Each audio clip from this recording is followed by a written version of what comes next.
पित्त की condition, gas बनना, पेट फूलना, पेट में दर्द होना, ये बहुत कॉमन से सिम्टम रहते हैं। बट अगर आप डेली एक गैस का कैप्सूल खा खा के परेशान हो गए और अब पेट में अब दर्द भी होने लगा है, अब टाइम आ गया है आपका सही सॉल्यूशन का और आयुर्वेद को अपनाने का। आज हम इस वीडियो में बात करेंगे कि कैसे आप अपनी इन बीमारियों को समझेंगे और क्या क्या चीजों को आपको ध्यान रखना चाहिए जिससे ये बीमारी और बढ़ सकती है।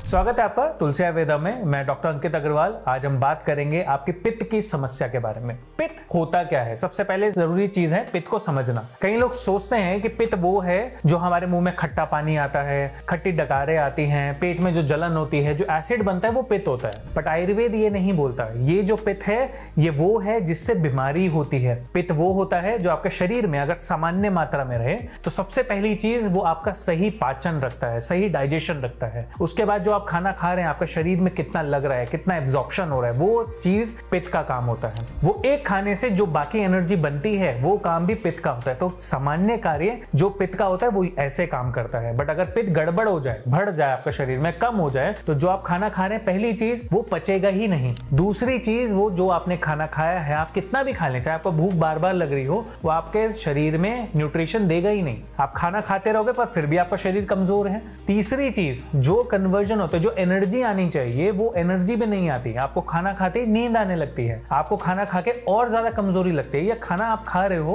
पर फिर भी शरीर सूखता जा रहा है। यही प्रॉब्लम होती है पित्त की। अब इसमें होता क्या है, आम रूप से जब आप देखते हैं पित्त हुआ है, यहाँ पे कलेजे में आपको थोड़ा सा खट्टी डकारें लग रही है, भारीपन लग रहा है, ये एपिगेस्ट्रिक पेन होता है। आपको इस रीजन में आपको भारीपन और दर्द रहता है, जलन रहती है। तो ये कारण है सारे पित्त के। अब आप सिंपल सी चीज करते क्या है, ज्यादातर जो भी पेशेंट्स हमारे पास आते हैं उनके पास एक लंबी हिस्ट्री होती है कि उनको एक साल से कई महीनों से वो लगातार कुछ मेडिकेशंस पे चल रहे हैं। और कई ऐसे भी पेशेंट होते हैं जिनको अभी घुटनों का दर्द है, गठियाबाई की कंडीशन है, ये होते होते अब उनको पित्त की भी कंडीशन शुरू हो गई। क्यों? क्योंकि अब वो इतनी मेडिकेशंस खा रहे हैं या इतनी हेवी मेडिकेशंस ले रहे हैं, पेन किलर ले रहे हैं, जिसकी वजह से पेट उनका ज्यादा डिस्टर्ब होना स्टार्ट हो, गैस बनना शुरू हो गया, कॉन्स्टिपेशन होना शुरू हो गया, कब्ज की ऐसी समस्या है कि अब खाने में ना तो मन लगता है, ना भूख लग रही है और कमजोरी बढ़ती जा रही है। तो ये सारी प्रॉब्लम आती है पित्त की वजह से। सिंपल सी चीज आपको ये समझनी है कि जब आपको ये पित्त की कंडीशन है तो आपको करना क्या है। पहली चीज, आप खाली इन चीजों पे डिपेंडेंट ना रहे कि आपको खाली एक कैप्सूल खाया आज ठीक हो गया।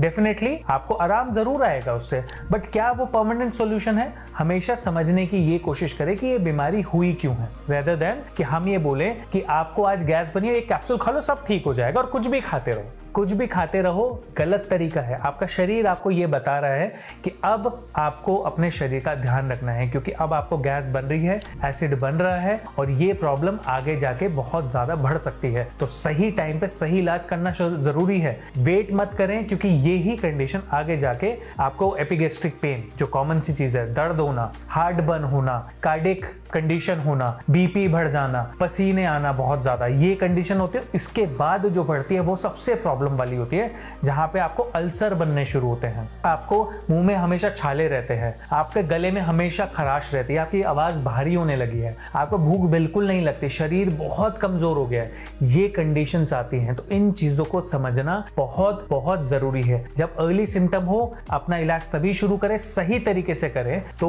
वो आपका जड़ से इलाज होगा। और ऐसे ही आयुर्वेद काम करता है। तो मेरी सिंपल सी राय आपको ये है, 5 चीजें मैं आपको बोलता हूँ, सिंपल सी चीज, जब आपको ये स्टार्टिंग में हो तो ये आप फॉलो कर ले तो बहुत चीजें ठीक होगी। डिटेल में हम नेक्स्ट वीडियो में इसके बारे में बात करेंगे, बट अभी आप एक सिंपल सी चीज शुरू करें। पहली चीज, अपना पानी आप बढ़ा दीजिए। पानी अगर आप बढ़ाएंगे, अगर आप पानी कम पीते हैं तो भी एसिडिक प्रॉब्लम आपको बढ़ती है। अपने खाने में ऐसी चीजें बिल्कुल हटा दीजिए जो पित्त को बढ़ाती है। जैसे मोटी दालें आप लेते हैं, अरहर की दाल है, उड़द की दाल है, कुलथ की दाल है या तूर की दाल है, ये सब आपके पित्त को बढ़ाती है। राजमा, छोले, काले चने, ये सब पित्त को बढ़ाते हैं। तो इन सबको आपको कम से कम रखना है। कोशिश ये करें रात को आप कोई भी दाल या चावल ना लें। रात को अगर आप खाना भारी लेंगे तो आप सो भी ढंग से नहीं पाएंगे और इसी की वजह से आपको एक और नई बीमारी शुरू हो जाती है। तीसरी चीज जो आपको ध्यान रखनी है, अपने खाने में ठंडी चीजें थोड़ी सी ऐड करें। ठंडी चीजों का मतलब ये नहीं कि आप ठंडा खाना शुरू कर दें। ठंडी चीजों का मतलब है जिनकी तासीर थोड़ी सी ठंडी हो, वो आपको थोड़ा आराम देंगे। जैसे आप खसखस का इस्तेमाल कर सकते हैं, जैसे आप नारियल पानी का इस्तेमाल कर सकते हैं,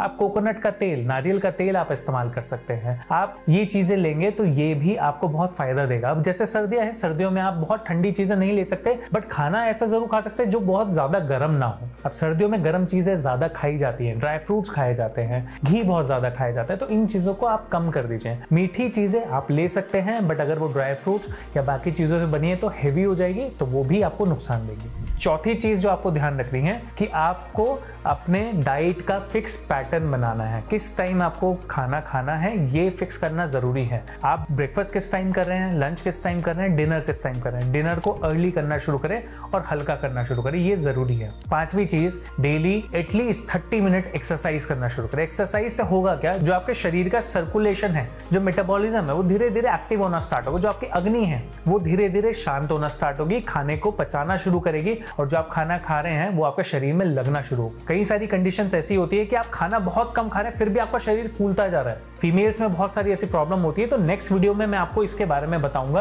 कि क्या करना चाहिए और कैसे इसको समझना चाहिए। अगर आपको ये वीडियो चाहिए नेक्स्ट, तो मुझे कमेंट बॉक्स में जरूर बताइएगा, क्योंकि काफी सारे लोग ऐसे हैं जिनको ये बीमारी रहती है, ये प्रॉब्लम्स रहती है, स्पेशली फीमेल्स में होती है कि खाने का तो मन बहुत ज्यादा नहीं करता है, पर फिर भी शरीर फूलता जा रहा है, भारी होता जा रहा है, और जिसकी वजह से बहुत सारी बीमारियां होती है। तो ये वीडियो अपने सभी रिश्तेदारों को भेजिए, अपने बड़े छोटे जितने भी घर में हैं उन सबको भेजिए, व्हाट्सएप पे भेजिए, फेसबुक पे भेजिए, जैसे चाहें, और उनको बताइए कि इन चीजों का आप ध्यान अगर रखते हैं तो ये बीमारी आपकी ठीक हो सकती है। खाली टेस्ट करने से, खाली कैप्सूल खा लेने से बीमारी खत्म नहीं होती। जब तक जड़ पे काम नहीं होगा बीमारी खत्म नहीं होती। तो आयुर्वेद को चुने अपने और अपने परिवार के लिए।